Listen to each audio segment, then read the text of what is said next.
Hello guys, J-Boy here, bringing you another GTA Online video. Yesterday I made a video talking about the new Terabyte and the new Oppressor Mark II. I haven't actually bought either of them yet. I have been doing some reading and looking up what the Terabyte allows you to do, and I just thought I'd talk you through some of that. The reason I haven't actually bought it yet is because I'm not sure if I want to spend my money on it, to be perfectly honest. I don't have as much money as some of the YouTubers out there who have got like billions of pounds, and it doesn't really matter what they buy on this game. I do have enough money for it, but I just don't feel like purchasing it until I think it's actually a worthwhile purchase. So I'll talk you through some of the things that you can do with the Terabyte, and then I can add in the reasons that I'm not so sure about purchasing it as well. So let's get into it. Let's go on to the Terabyte itself. So I think I briefly ran down these yesterday. You've got the interior tin and interior decal. That doesn't actually change anything that you can do within the truck. So the first one we come to is the turret station. Now, from doing some research, looking at some other videos, I've actually seen that this turret station is not very good at all. So the idea is that you can lock onto multiple aircraft and multiple planes, helicopters. However, it seems very temperamental in doing this. A lot of the time it'll only lock onto one, or it'll only lock onto them when they're really close to you, and it's very easy once you've locked on and fired the missile for an experienced jet pilot or even someone not that good to evade these missiles. They're not very good missiles, and they also have a very long cooldown rate, which makes the purpose of this turret station pretty much useless, because you want something that's just going to be able to park and absolutely decimate everything in the sky, really, and this doesn't seem to cut it. So I know we've got the churn and bog as well, and to be honest that kind of suffers from the same problems, but the churn and bog as a SAM turret actually looks better than this. So in terms of adding the turret station, which is another 300,000, that doesn't look like a good option, because you're just not going to be able to use it enough. It's not good enough that you're going to actually want to keep using it. So then we move on to the drone station. That is $815,000. So this does actually look quite fun. You can fly the drone around outside of the truck. It is, however, very slow once you get out the truck, so you're not going to be able to fly around the city chasing cars or anything like that. It's a very slow piece of kit. It comes armed with a stun gun, which you can stun pedestrians and players with. However, if you're actually trying to attack a player with this, I don't know how easy that's going to be. Also, it doesn't come with any missiles. You do have the option to detonate the drone, which will take out a player. However, that's the only option to be able to explode it, and then you're going to lose the drone. So I'm not sure this one looks all that good either. It's quite a lot of money added on. It does have the ability to scan other players, so once you're in the drone you can go to another player, put the aim on the other player, and then you can scan them and it will give you a list of stats for that player. It's quite a cool feature, but again, it's £800,000, and how much are you really going to use that? So let's go down to the weapon workshop. So there's actually no new weapons that come with this weapon workshop, so there's no new Mark II weapons. So all that this is another weapon workshop, and if you have an MOC or an Avenger or even a weapon workshop in one of the bunker or facility I think you can get it in, then there's no use for this basically. It's 245,000, and unless you just want that for convenience, there really is no point in getting another one of those. So at the moment there's no extra benefit of having that in the Terabyte.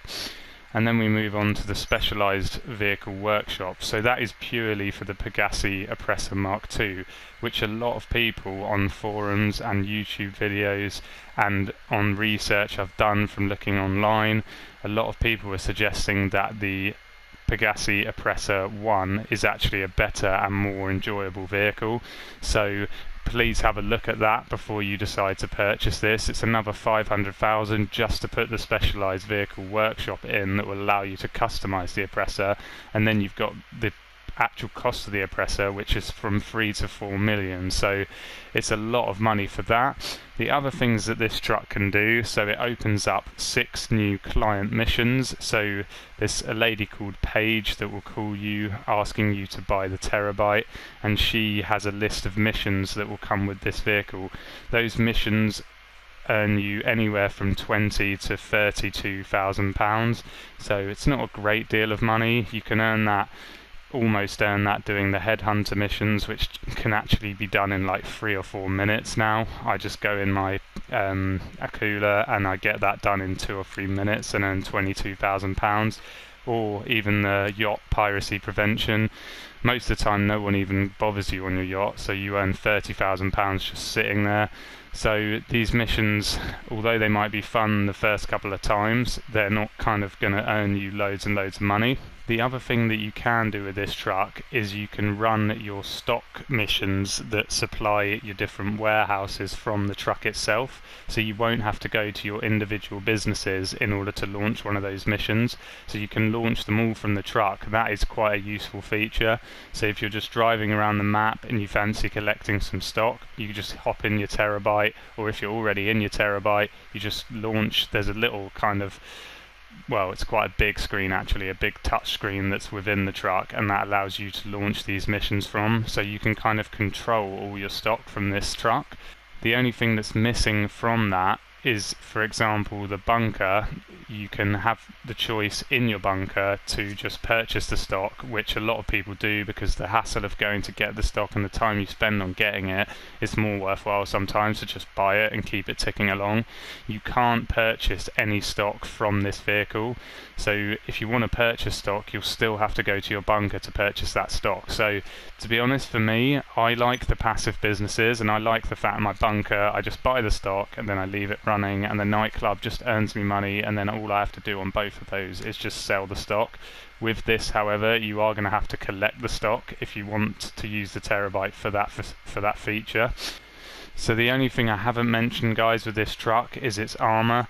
So the armor differs whether you are in a mission or outside of a mission in free mode. In free mode the armor's not that great, but if you are in a mission, much like the nightclub armored vehicles, if you're in a mission the armor is very, very strong. So it's almost indestructible, this thing, when you're in a mission. But that's the key point. So when you're in a free mode, the armor is not that great, nothing special, nothing different to anything else that's out there, so that's not really a factor that would make me want to buy this thing.